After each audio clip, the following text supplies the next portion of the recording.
Hello and welcome to this video on how to find the serial number of your Windows 11 laptop.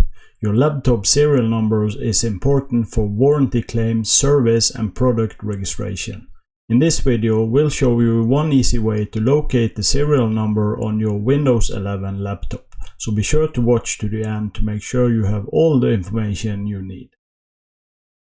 The first thing you want to do is to press the Windows button and the X button at the same time.